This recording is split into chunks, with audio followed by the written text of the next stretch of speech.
வணக்கம், என் பேர் doctor Arun. Pearls பல் மருத்துவமனை சென்னை ராஜா அண்ணாமலைபுரத்தில் 2001 நடத்திட்டு இருக்கோம். இந்த சேனல் இன்னும் சப்ஸ்கிரைப் பண்ணணும் அவசியம் சப்ஸ்கிரைப் பண்ணுங்கள். பேர்ல்ஸ் டென்டிஸ்ட்ரி சேனலில் நிறைய videos dental health, dental awareness சம்மந்தமாக செஞ்சுட்ருக்கோம்.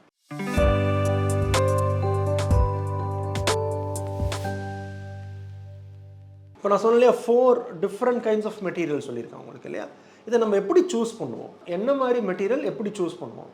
ஃபஸ்ட்டு நம்ம என்ன புரிஞ்சுக்கணும்னா, அந்த பர்டிகுலர் பேஷண்ட்டோட கிளினிக்கல் கண்டிஷன் எப்படி இருக்குது அவங்களுக்கு, ப்ளஸ் அது அவங்களுக்கு வந்து பற்களில் மட்டும் எழுந்திருக்காங்களா, ஆர் பற்கள்லேருந்து ரொம்ப எலும்பு குறைஞ்சு பற்களும் அதோடு சேர்ந்த எலும்பும் அந்த பேஷண்ட் எழுந்திருக்காங்களா, ஆர் பற்கள் மட்டும் இல்லை எலும்பு மட்டும் குறையல, உள்ளுக்குள்ளே இருக்கிற சதையும் ரொம்ப ரொம்ப குறைஞ்சிருச்சு, சதையும் சேர்த்து எழுந்திருக்காங்க. இது என்ன முக்கியம், நம்ம பற்கள் மட்டும் எழுந்திருந்தால் பேஷண்டோட முக அமைப்பு வந்து ஓரளவுக்கு வந்து ரொம்ப டிஃப்ரென்ஸ் இருக்காது. ரொம்ப உள்ளுக்குள்ளே கன்னத்தில் குழி விழுந்த மாதிரி இருக்காது, இந்த இடம் வந்து ரொம்ப சுருங்கின மாதிரி இருக்காது, நம்ம உதட்டிலையும் சரி தாடையிலையும் சரி சுருக்கம் ரொம்ப விழுந்திருக்காது.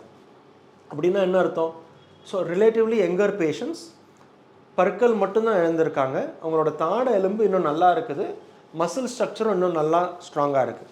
ஸோ இந்த மாதிரி பேஷண்ட்டுக்கு நம்ம பற்களை மட்டும் ரீப்ளேஸ் பண்ணால் போகிறோம். ஸோ பற்களை மட்டும் ரீப்ளேஸ் பண்ணும்போது இந்த மாதிரி எதர் ஜிர்கோனியா ஆர் செராமோ மெட்டல் யூஸ் பண்ணி ரீப்ளேஸ் பண்ணலாம். சில பேஷண்ட் பார்த்தீங்கன்னா பற்களை மட்டும் ரீப்ளேஸ் பண்ணால் போகாது, தாடையோட அளவு ரொம்ப குறைஞ்சிருக்கும், கன்னத்தில் ரொம்ப குழி விழுந்திருக்கும். அப்போ வந்து பற்களையும் சேர்த்து ரீப்ளேஸ் பண்ணும், அதோடு சேர்ந்து உள்ளுக்குள்ளே இருக்கிற வேரையும் சேர்த்து ரீப்ளேஸ் பண்ணும்போது அதுக்கு உண்டான தாடை எலும்புக்கு சப்போர்ட் கொடுத்தா தான் அவங்க முக அமைப்பு ஃபுல்லாக ரெஸ்டோர் பண்ண முடியும். தேர்ட் குரூப் ஆஃப் பேஷண்ட் ரொம்ப அட்வான்ஸ்டு.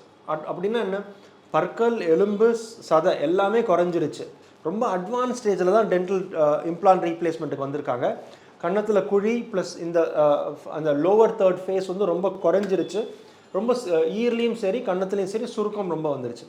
அப்போ வந்து அவங்களோட ரீப்ளேஸ்மெண்ட் வந்து ஃபுல்லாக, அதாவது நம்ம தாடை எலும்பு மட்டும் ரீப்ளேஸ் பண்ணாமல் இம்ப்ளான்ட் மூலமாக போன் ப்ளஸ் சதை ப்ளஸ் டூத் எல்லாமே சேர்ந்து ரீப்ளேஸ் பண்ணுற மாதிரி இருக்கும்.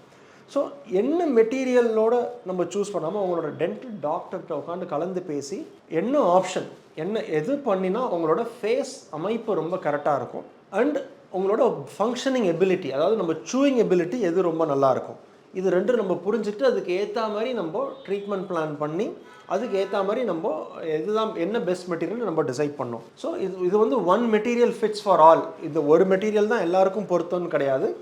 ஸோ எல்லா மெட்டீரியலுக்கும் நம்மளுக்கு ப்ளஸ் இருக்குது மைனஸ் இருக்குது.